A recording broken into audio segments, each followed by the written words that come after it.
Olá, pessoal! Sou a professora Marta Cassari, estamos no módulo Legislação e hoje nós vamos fazer um estudo do parecer também do Conselho Nacional de Educação, Câmara Plena, número 14/2017. O tema nós já vimos em outro documento do próprio Conselho Nacional de Educação, já vimos em decretos municipais, que é relacionado à questão LGBTI, né? Ou seja, dessa vez nós estamos estudando a normatização nacional do uso do nome social, né? Então, por que é o Conselho Nacional que vem? Porque nós vamos estar estudando essa normatização dentro da escola. Vocês já perceberam que nós já estudamos esse tema relacionado ao ano de 2018, que é uma resolução do próprio Conselho Nacional de Educação, né? E foi um estudo bem interessante, vocês fizeram simulados. Agora, nós vamos estudar esse parecer número 14/2017, que, como é um parecer, inicialmente que traz para a gente todo um histórico pautado na legislação, de movimentos que já ocorreram acerca do assunto, e depois, sim, ele traz o mérito, tá? O mérito da questão. Então, vamos ver aqui. Este documento nos traz um histórico dizendo que a busca pelo princípio de igualdade jurídica e pelo reconhecimento social da diversidade sexual tem sido a tônica de movimentos LGBTIs durante pelo menos 30 anos, 3 décadas no país, né? Então, é uma comunidade que tem o seu direito assegurado pela Constituição Federal, mas não tem, de fato, esse direito. Então, essa busca de igualdade jurídica mesmo dentro do território nacional tem sido intensa por força das pessoas LGBTIs, né? Que significa lésbicas, gays, bissexuais, transexuais e intersexuais, tá? Hoje eles têm acrescido outras letras, mas neste documento ainda se fala em LGBTI, tá? Várias entidades civis de direitos humanos se somaram a outras entidades para fazer esses estudos, né? Com relação a essa causa. Com que propósito? De assegurar que os direitos consubstanciados no quadro normativo nacional não sejam mais negligenciados a estudantes travestis e transexuais na nossa educação básica, no que se refere à possibilidade de uso do nome social, tá? E é o que acontece durante essa história. Em 2016, por exemplo, o Ministério da Saúde, por meio de uma carta de direito aos usuários do Sistema Único de Saúde, já garante o direito do uso social, do nome social, nos prontuários de atendimento. Então, foi um primeiro movimento assim forte, em 2006, que assegura esse nome social para os usuários do sistema de saúde, que é o SUS, ok? A Constituição Federal, no artigo 24, no inciso 11, no parágrafo 3º, também reforça que, inexistindo lei federal sobre normas gerais, os estados exercerão a competência legislativa plena. Então, por esse motivo, para atender às suas peculiaridades, os conselhos estaduais de educação, então, passaram a normatizar de modos diferentes a inclusão de nome social de estudantes travestis e transexuais nos registros. Por quê? Porque ainda não existe uma normatização geral, né? Então, isso aconteceu em 2006. Hoje já sabemos que existem outras leis que deixam mais efetivada essa garantia de direitos. Lá na portaria de maio de 2010, a portaria 233 do Ministério de Planejamento, Orçamento e Gestão, por sua vez, ela já assegura a travestis e transexuais a utilização do nome social no âmbito da administração pública federal direta, autárquica ou fundacional. Então, nós vimos que o SUS, em 2006, passou a permitir o nome social nos seus cadastros. Depois, o Ministério de Planejamento, Orçamento e Gestão, por sua vez, também assegurou, em 2010, esses mesmos direitos. Em seguida, lá em 2011, o MEC lança uma portaria adotando procedimento semelhante aos atos e procedimentos no âmbito do Ministério da Educação. Ou seja, depois que o Ministério de Planejamento agiu dessa forma, a portaria do MEC de 2011 também adotou um procedimento semelhante. Na sequência, um decreto federal em 2016 Vejam que não é tanta sequência assim, né? Foi em 2016, aqui uma diferença de 5 anos. Regulamenta o uso do nome social e o reconhecimento da identidade de gêneros de pessoas travestis e transexuais. No seu artigo 1º, ele vai falar. E proclama que os registros dos sistemas de informação de cadastros, de programas, de serviços, de fichas, de formulários, de prontuários de congêneres dos órgãos e das entidades da administração pública federal, direta, autárquica ou fundacional, deverão ter o campo nome social em destaque, acompanhado do nome civil, que será utilizado apenas para fins administrativos internos. Vocês se lembram que nós também já estudamos esse decreto aqui de Sorocaba, relacionado ao uso do nome social nos documentos internos da Prefeitura Municipal de Educação e de todas aquelas fundações e autarquias ligadas à Prefeitura. Portanto, vocês percebem que está havendo uma evolução, né? Normatizado o uso do nome social em diversas esferas da administração pública, 24 unidades federativas já o regulamentaram no âmbito da educação básica, além de secretarias municipais de educação. Ou seja, se a situação, essa situação da normatização já estava tão ampla, né? Então vamos ver o que aconteceu. Coube, então, à Secretaria Estadual do Paraná, em 2008, um pioneirismo nessa área, né? De que forma eles foram pioneiros? Posteriormente, depois foram seguidos por outros estados, mas na educação superior e na Universidade do Amapá, essa foi a primeira a possibilitar a adoção do nome social para o seu corpo discente, ou seja, para os seus alunos, tá?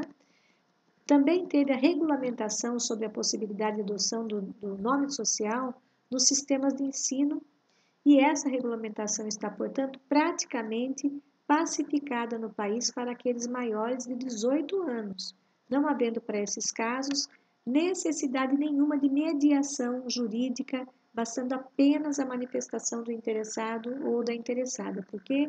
Porque eles têm essa maioridade, tá? A dificuldade reside justamente aí.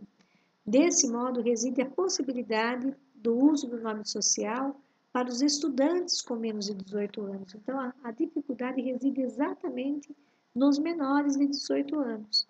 Das 24 secretarias estaduais de educação que normatizam o assunto, nenhuma veda esse direito para os que atingiram a maioridade. Mas há diferentes interpretações que silenciam ou restringem o uso do nome social para menores de 18 anos, 17, 16, havendo para o caso necessidade de representação ou assistência de seus representantes legais, conforme o Código Civil Brasileiro, que diz no seu artigo 3º que são absolutamente incapazes de exercer pessoalmente os atos da vida civil os menores de 16 anos, e que compete aos pais, e na falta deles ao outro, ou seja, aquele que tem o poder familiar sobre esse adolescente, que com exclusividade representar os seus filhos menores de 16 anos, bem como assisti-los até completarem a maioridade ou serem emancipados. Então, nesse caso, sendo menor de 18 anos, a lei é muito óbvia e muito clara. Precisa da representação daqueles tutores, ou os pais ou os representantes que têm o poder familiar sobre esse menor de 18 anos. Por solicitação de um grupo que é chamado Dignidade, e após o reexame do parecer lá de 2009 do o Ministério Público do Paraná propôs a inclusão do nome social também para menores de 18 anos. Eles já haviam sido pioneiros e aqui eles reforçam, então, abrindo também essa possibilidade a menores de 18 anos, tendo em vista que o parecer lá de 2016 distingue as faixas etárias dos estudantes para a adoção do nome social. Como é que ficou lá? Maiores de 18 anos podem requerer o uso do nome social sem mediação nenhuma, não precisa que ninguém, nem a justiça, nem os pais intermediem. Menores de 18 anos e maiores de 16 podem requerer o uso do nome social, mas devem ser assistidos pelos pais, ou seja, entre 16 e 18 anos. e menores de 16 anos podem requerer o uso do nome social, desde que representado pelos pais, mediante antecipadamente a avaliação de múltiplos profissionais da área pedagógica, da área social e da área psicológica. Então, foi assim que o Estado do Paraná resolveu aquela demanda importante de requisição de reconhecimento de nome social para os seus estudantes.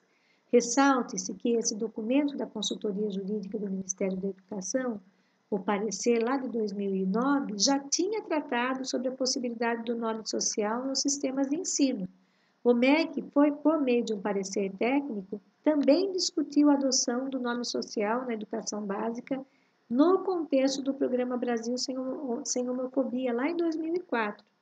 Além disso, também tem as portarias que já facultam o nome, o uso social a esses interessados. O que aconteceu? Por meio de ofícios endereçados pelo MEC para a CONSED e a Undime, o que é a CONSED? É a União Nacional de todos os dirigentes municipais de educação, todos, concede ao Conselho Nacional de todos os secretários de educação, e a Undime, sim, é a união dos dirigentes, dos secretários municipais, dirigentes.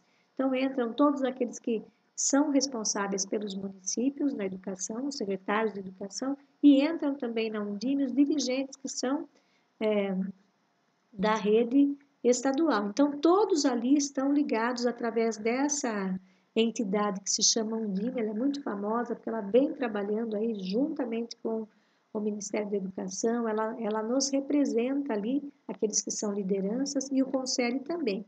O Conselho é a união dos secretários estaduais de educação, tá? Então, o MEC enviou para essas duas instituições e problematizou o problema. Nesse ofício, ela problematizou o problema. Aí, o que aconteceu? Em 2014, por solicitação do CONAI, né, da conferência, o Conselho Nacional de Educação designou uma comissão bicameral, ou seja, composta por conselheiros da Câmara de Educação Básica e da Câmara de Ensino Superior, tá? Para tratar especificamente desse tema da inclusão do nome social da comunidade LGBTI. Cabe aqui observar que vários documentos do Conselho Nacional de Educação ratificam inequivocadamente o vínculo fundante que há entre educação de qualidade e respeito aos direitos humanos. Existe, inclusive, uma resolução do Conselho relacionada a direitos humanos na educação. Então, é importante que esse olhar se dê de forma soberana na escola. Como exemplo, podemos citar a resolução lá de 2009, que trata das diretrizes curriculares da educação infantil, o parecer que trata das diretrizes curriculares gerais para a educação básica, o parecer que trata das diretrizes curriculares nacionais do ensino médio. São documentos que ratificam a questão da qualidade na educação e o respeito aos direitos humanos. Todos esses documentos, que são documentos legais, né, as diretrizes curriculares, elas, então, corroboram para que trabalhemos educação de qualidade e respeito aos direitos humanos. Em 2015, por meio da indicação do Conselho Nacional de Educação, foi proposta e constituída uma comissão bicameral que tratava dos temas fundamentados nos direitos humanos e na sua expressão do cotidiano da escola brasileira, como orientação sexual, identidade de gênero e nome social. Então, 3 temas que foram trazidos aí para que essa comissão, que foi composta em 2005, se debruçasse e trabalhasse sobre o assunto, né? Orientação sexual, identidade de gênero e nome social. Para estudar esse assunto, foi designada uma portaria, foi publicada uma portaria e a comissão composta por vários conselheiros. A citada comissão foi recomposta em 2017. Vejam, em 2016 ela foi composta, depois em 2017 recomposta. Olha, foi depois de 1 ano. Houve, então, a necessidade, porque eu entendo que ainda não conseguiam tirar ali uma discussão, um documento, um parecer. Com a nova composição, o Conselho Nacional de Educação convidou instituições, pesquisadores, ativistas LGBTIs para estudar o assunto. Então, essa nova comissão trouxe para junto dela vários pensadores que já têm discutido sobre o tema, essas instituições existentes, pesquisadores e ativistas, para que o documento ficasse bem fundamentado e se compreendesse, todos compreendessem esse dilema da intolerância, da violência que vem sendo tratada, a violência com que vem sendo tratados os LGBTIs e etc. Tá? Tendo como parceira nesses encontros a SECARE do MEC, representada por sua secretária, e por outros importantes membros, entre eles o presidente da Aliança Nacional do LGBTI, Tony Reis, e outros integrantes do Conselho Nacional dos Direitos da Criança e do Adolescente, a ONG Mães pela Diversidade, enfim, outras instituições, outros ativistas entraram para esse grupo para que pudessem trazer suas contribuições. Bem, o resultado desses encontros e os estudos demonstra a prática discriminatória pela qual passa essa comunidade LGBTI, no âmbito da escola brasileira, em função do que? Da onipresença do desrespeito, do preconceito e da violência. Fatos, aliás, já apontados, dentre outros, pela Pesquisa Nacional sobre o Ambiente Educacional do Brasil. Se o nome social não aplaca todos os problemas de violência e discriminação na educação brasileira, ele acena, no entanto, para o respeito à diversidade sexual e a promessa de uma educação com menos evasão. Por que ele cita menos evasão? Porque, em função da intolerância das pessoas, dessa falta de respeito à pessoa humana, ao LGBTI, o que vem acontecendo? Esses alunos acabam saindo da escola, porque as violências verbais, o bullying, as violências físicas também são muito grandes dentro do nosso ambiente escolar. E o padrinho de tudo isso é o preconceito, tá? Bem, considerando que o reconhecimento da dignidade inerente a todos os membros da família humana e de seus direitos iguais e inigualáveis é o fundamento da liberdade, da justiça e da paz no mundo, em 1948, por meio de uma resolução, a Assembleia das Nações Unidas, do qual o Brasil é signatário, veio à luz a Declaração Universal dos Direitos do Homem, que propunham que todas as pessoas nascem livres e iguais em dignidade e direitos, são dotadas de razão e consciência e devem agir em relação umas às outras com espírito de fraternidade. Isso também é um tema forte dentro da Declaração dos Direitos Humanos, dentro também dos direitos humanos na educação, tá? E aí reforça que todos são iguais perante a lei e têm direito, sem quaisquer distinção, à igual proteção da lei. Todos têm direito à igual proteção contra qualquer discriminação que viole a presente declaração e contra qualquer incitamento a tal discriminação. Né? É uma prática que deve ser trabalhada através da declaração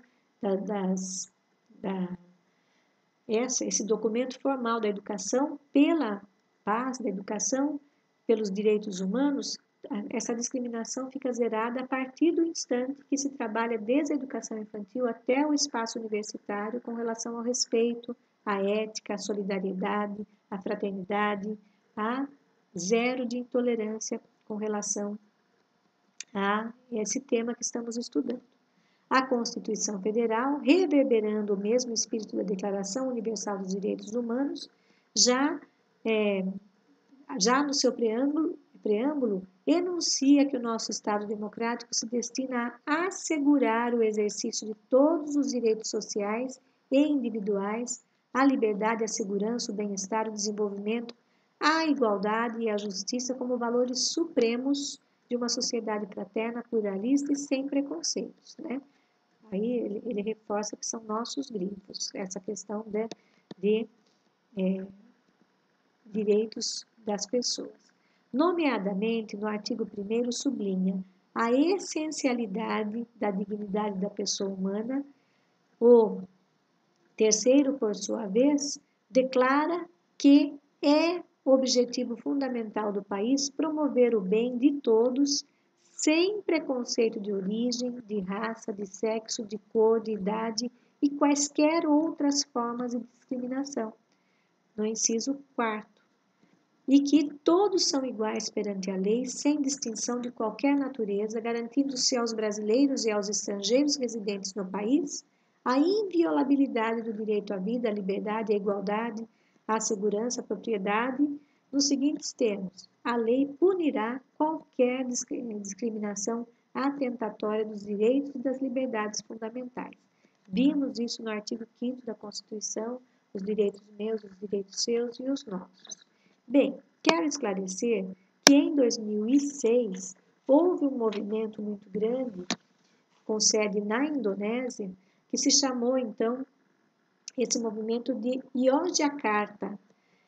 Ocorreu em 2006, 25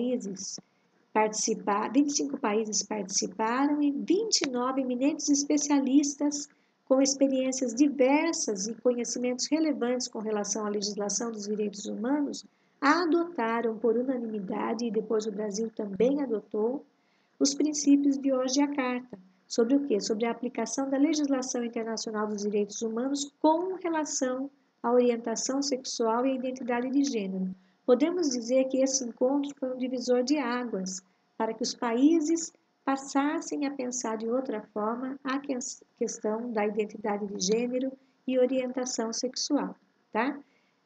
Portanto, eu coloquei aqui que em 2006, nessa Indonésia, eles consignaram esses princípios e nós vamos citar alguns princípios nesse documento agora que o Conselho Nacional de Educação nos traz, tá? Então, esse quadrinho não faz parte, é claro, desse documento, desse parecer. Eu trouxe como uma contribuição para que vocês se lembrem durante o estudo que houve essa reunião numa universidade lá na Indonésia e que daí esses países se reuniram, esses especialistas no tema relacionados aos direitos humanos se reuniram e os países foram adotando, portanto, esses princípios. Nesse encontro, o Brasil esteve representado também por uma pesquisadora interdisciplinar de artes e ela também é coordenadora do Observatório de Sexualidade, Política e co-presidente desse encontro. O que aconteceu? Foram estabelecidos 29 princípios, houve o destaque para os estados, para que os estados assegurem o direito ao gozo universal dos direitos humanos, o direito à igualdade e à não discriminação, o direito à educação, que eles têm que implementar programas de educação e conscientização para promover e aprimorar o gozo pleno de direitos humanos por todas as pessoas, não importando sua orientação sexual ou identidade de gênero. Esse é um dos princípios de Yogyakarta. Em seguida, ele nos traz outro princípio: adotar legislação adequada e outras medidas para proibir e eliminar a discriminação nas esferas pública e privada por meio de orientação sexual e identidade de gênero. Finalmente, ele traz assegurar as leis e as políticas que elas deem proteção adequada a estudantes, funcionários, professores e de diferentes orientações sexuais e identidade de gênero contra toda forma de exclusão social e violência no ambiente escolar, incluindo a intimidação e o assédio.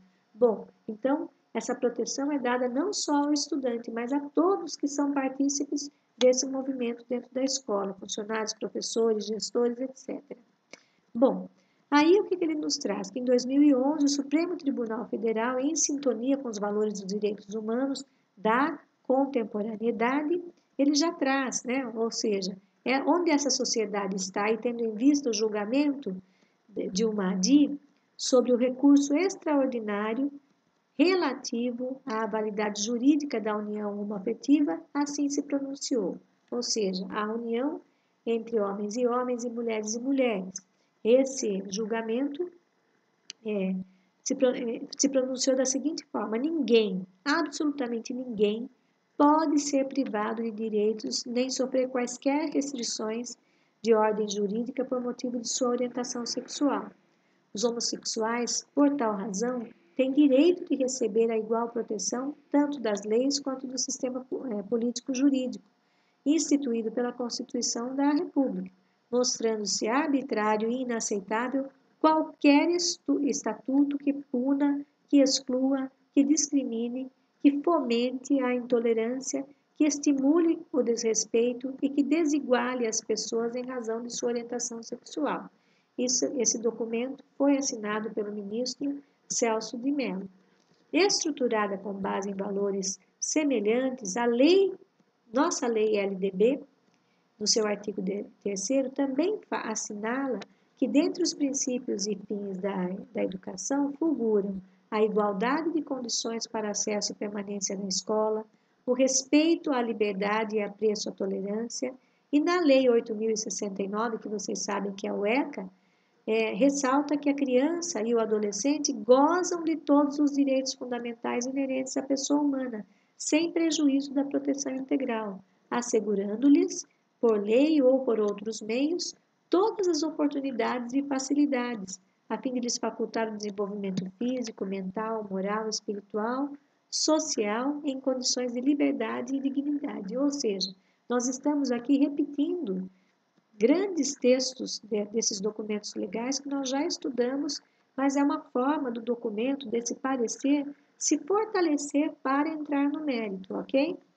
É dever da família, da comunidade, da sociedade em geral e do poder público assegurar com absoluta prioridade a efetivação dos direitos referentes à vida, à saúde, à alimentação, à educação, ao esporte, ao lazer, à profissionalização, à cultura, à dignidade, ao respeito, à liberdade e à convivência familiar e comunitária. É o artigo 4º também do ECA. Lembram disso? Então, nesse sentido, o Conselho Nacional de Combate à Discriminação e Proteção dos Direitos dos Gays, lésbicas, travestis e transexuais, através da Resolução 12 de 2015, do seu artigo 1º, dispõe que deve ser garantido pelas instituições e redes de ensino em todos os níveis e modalidades o reconhecimento e a adoção do nome social a aqueles e a aquelas cuja identificação civil não reflita adequadamente sua identidade de gênero, mediante solicitação do próprio interessado. Seguindo esse princípio, em 2015, o Instituto Nacional de Estudos e Pesquisas Educacionais Anísio Teixeira, que é o INEP, regulamentou a possibilidade do nome do uso social no Exame Nacional do Enem. Olha só que interessante, em 2015. O que mais que ele nos traz aqui? Então, foi nesse contexto preliminar que ganhou notadamente a orientação sexual em documentos oficiais do país. Portanto, as PCNs para o ensino médio ainda não apresentavam esses temas transversais. Em 2000 no ano desse documento, que é o ano de 2016, tá? É muito importante salientar que a presença temática da sexualidade nos PCNs também foi tributária das consequências do surgimento da HIV/AIDS nos anos 80. Nas diretrizes curriculares da educação básica, o termo sexualidade não é utilizado,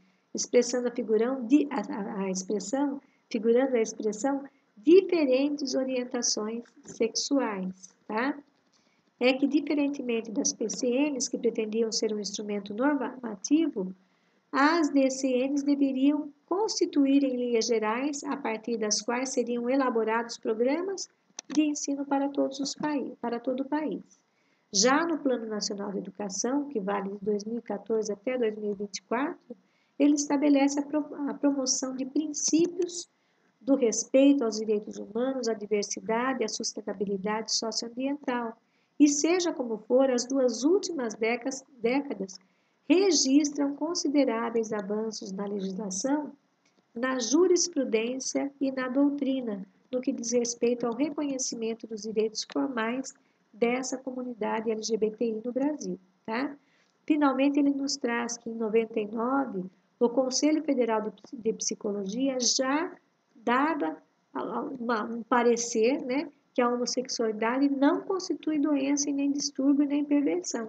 Portanto, seus profissionais devem exercer conduta de acordo com esse ditame, de modo que se evite tratar como casos patológicos comportamentos ou práticas homoeróticas com relação à comunidade LGBTI, tá?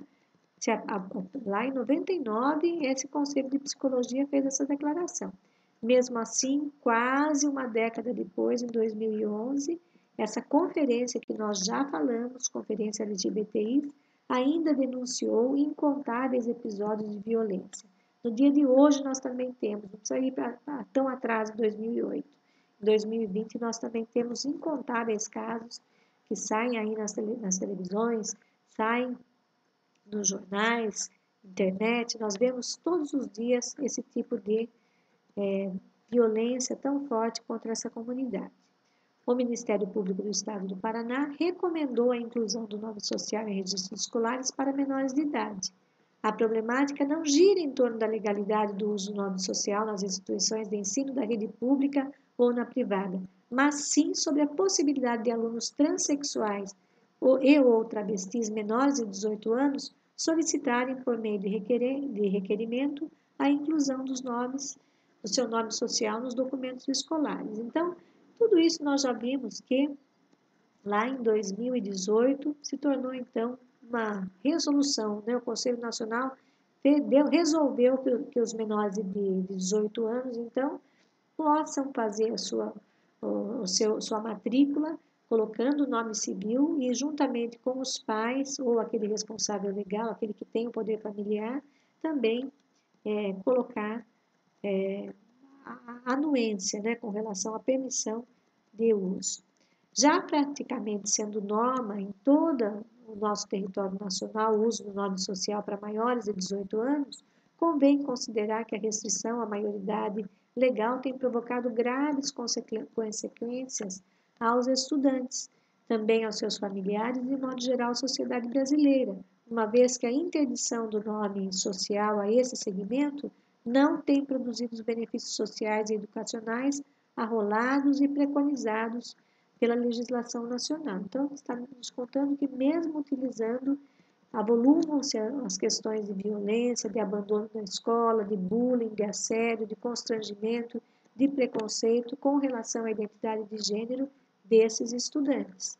O respeito à dignidade à pessoa humana, aos direitos da criança e do adolescente e aos direitos educacionais, consagrados na Constituição e na Lei de Diretrizes e Bases, e também no Estatuto da Criança e do Adolescente, além do Plano Nacional de Educação, advogam a possibilidade do nome social também para menores de 18 anos, sem prejuízo, portanto, do desenvolvimento de campanhas educativas e outras medidas para combater a violência contra travestis, transexuais e outras orientações sexuais na escola. Então, dessa forma, fecham esse parecer e vocês sabem que o restante da história é relacionado à Resolução 1/18, que veio 2 anos depois dessa contribuição grande do parecer do Conselho Nacional de Educação, tá? Agora, vamos fazer esse simulado e vamos gravar esse conhecimento que é tão importante para vocês que pretendem liderar a escola, para vocês que pretendem ser professores nas escolas, com relação a essa compreensão dos direitos humanos, compreensão e tratamento digno de qualquer um dos nossos educandos, seja ele com orientação sexual A, B ou C, e de comunidade diferenciada da sua ou não, todos têm os mesmos direitos relacionados ao artigo 5º da Constituição Federal, todos têm os mesmos direitos com relação aos direitos humanos que já são consagrados de forma planetária e também nacional, ok? Tchau!